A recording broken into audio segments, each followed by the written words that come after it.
Cyber প্রতারণা নিয়ে সচেতনতামূলক শিবির হরিহরপাড়া হাজী একে খান কলেজে। শনিবার এই সচেতনতামূলক শিবিরে উপস্থিত ছিলেন বহরমপুর সদর ডিএসপি তমাল কুমার বিশ্বাস, আইসি অরূপ কুমার রায়, বহরমপুর সাইবার থানার আইসি উৎপল কুমার সাহা সহ অন্যান্যরা।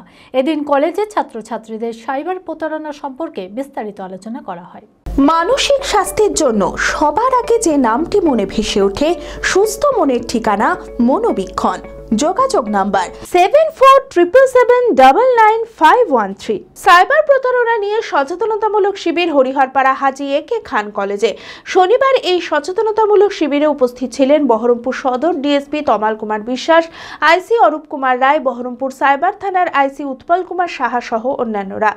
এদিনের শিবিরে ডিজিটাল অ্যারেস্ট, ভুয়ো এসআইআর নোটিশ, ওটিপি প্রতারণা সহ একাধিক বিষয়ে কলেজ ছাত্রছাত্রীদের সাইবার প্রতারণা সম্পর্কে বিস্তারিত আলোচনা করেন পুলিশ আধিকারিকেরা।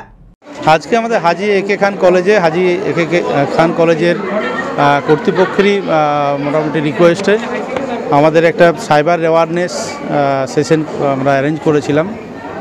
আমাদের মাননীয় ডিএসপি হেডকোয়ার্টার্সের এবং IC cyber crime police station Utpal Kumar Saha তারা এসেছিলেন। ছাত্রছাত্রী ছাড়াও আমি দেখলাম প্রচুর বাইরের লোক এসেছেন যারা সাইবার নিয়ে জানতে চান, সাইবার অপরাধ সম্পর্কে জানতে চান এবং সেখান থেকে নিজেদেরকে বাঁচিয়ে কিভাবে রাখা যায়, কিভাবে রক্ষা করা যায় সেই নিয়ে জানতে চান। তো সেই সমস্ত বিষয়ে আলোকপাত করেন আমাদের দুই বক্তা এবং আমার মনে হয় অত্যন্ত ফ্রুটফুল একটা সেশন হলো। আমরা সকলেই কম বেশি এর থেকে সমৃদ্ধ হয়েছি, যেটা আমাদেরকে প্রত্যেককে সাবধান থাকতে সাহায্য করবে।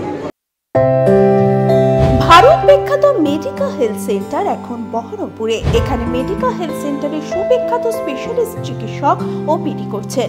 কার্ডিওলজি, ডার্মাটোলজি, ডায়াবেটিস ও endocrinology, ENT, neuro, nephrology, medicine, general surgery, urology, paediatric, orthopaedic, pulmonology, plastic surgery আরও সমস্ত পরিষেবা নিজের জেলাতেই পাচ্ছেন। রক্ত, মল, মূত্রের সব রকম পরীক্ষা অতি উন্নত ও আধুনিক মেশিনে করা হয়। USG, CT scan, digital X-ray, echocardiography, endoscopy সহ আরও সমস্ত ছবি করা হয়। বিশদে জানতে যোগাযোগ করুন Medica health centre Baharampur, SS Medicate, 14 KN road, Baharampur, Murshidabad.